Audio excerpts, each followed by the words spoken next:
Here's how Milton Friedman saved Chile. The U.S. must return to free market economics. The Friedman Doctrine. Milton Friedman, a Nobel Prize-winning economist, is a hero to many for his advocacy of free market economics. He was instrumental in helping Chile recover from a major depression in the 1970s through the implementation of his ideas. This period marked the success of the Chicago School of Economics in designing economic plans and shaping government policy. Friedman also had a major influence on the Reagan administration and the incredible economic growth in the 1980s. At the time, Chile was facing hyperinflation, high unemployment, and a major economic crisis. The government was turning to socialist policies that would eventually lead to an economic disaster. Friedman, however, saw a different path.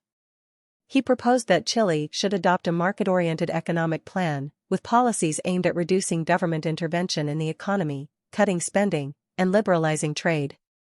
Friedman's ideas were put into practice by a team of Chilean economists who had trained at the University of Chicago, where Friedman taught.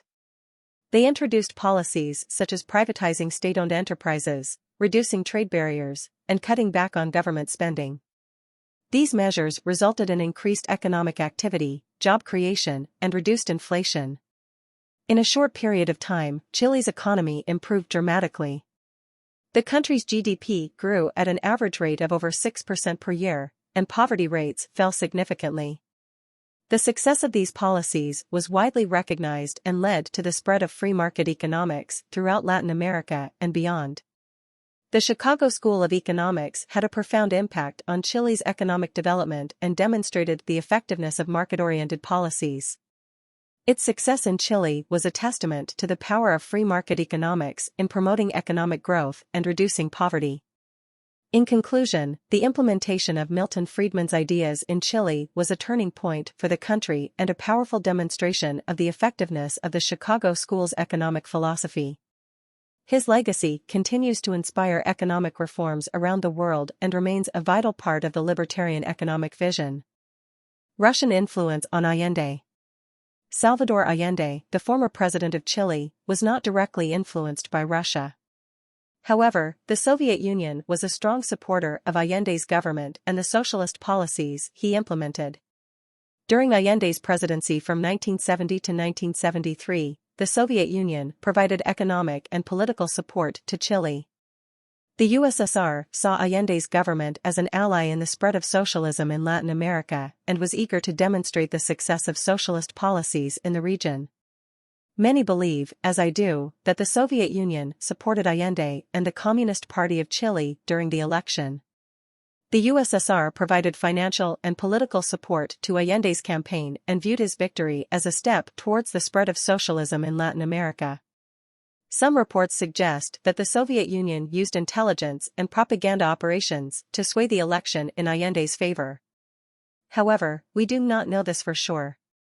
CIA helps Pinochet topple Allende. The CIA had a limited role in helping General Augusto Pinochet overthrow President Salvador Allende in 1973. While the agency provided some support, the coup was largely the result of factors internal to Chile and the actions of the military and other opposition groups.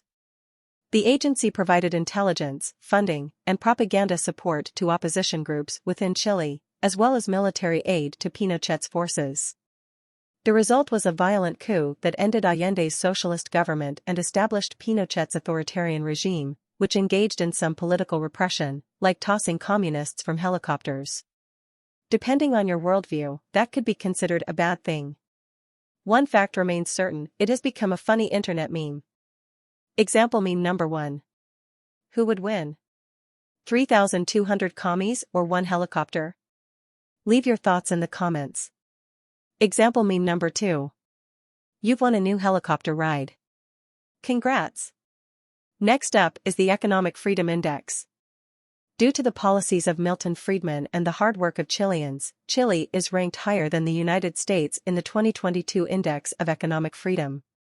In the recently released 2023 index, Chile ranks 22nd and the US stays at 25th.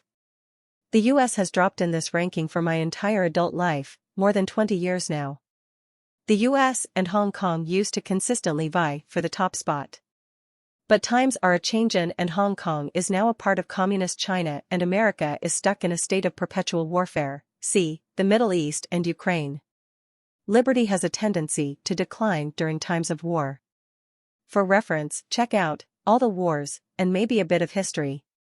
Quote, of all the enemies of public liberty, war is perhaps the most to be dreaded, because it comprises and develops the germ of every other. Economic freedom is closely tied to rising incomes, as we can see from the chart above.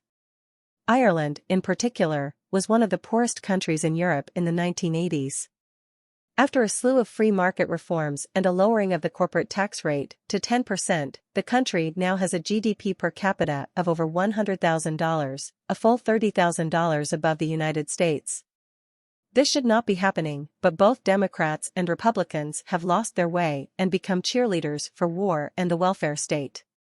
A return to the 80s. In conclusion, returning to the time of the Golden Girls, MacGyver, and the free market philosophies of Milton Friedman would be a step in the right direction for the United States. Freedom improves life, liberty, and the pursuit of happiness. Friedman's principles, such as limited government intervention in the economy, lower taxes and regulations, and free trade, have been proven to lead to economic growth and prosperity. America's massive decline in the Heritage Foundation's Index of Economic Freedom is a cause for concern and highlights the need for a change in approach. Embracing a free market philosophy could bring about the necessary improvements in economic freedom and increase the overall standard of living for the citizens of the United States.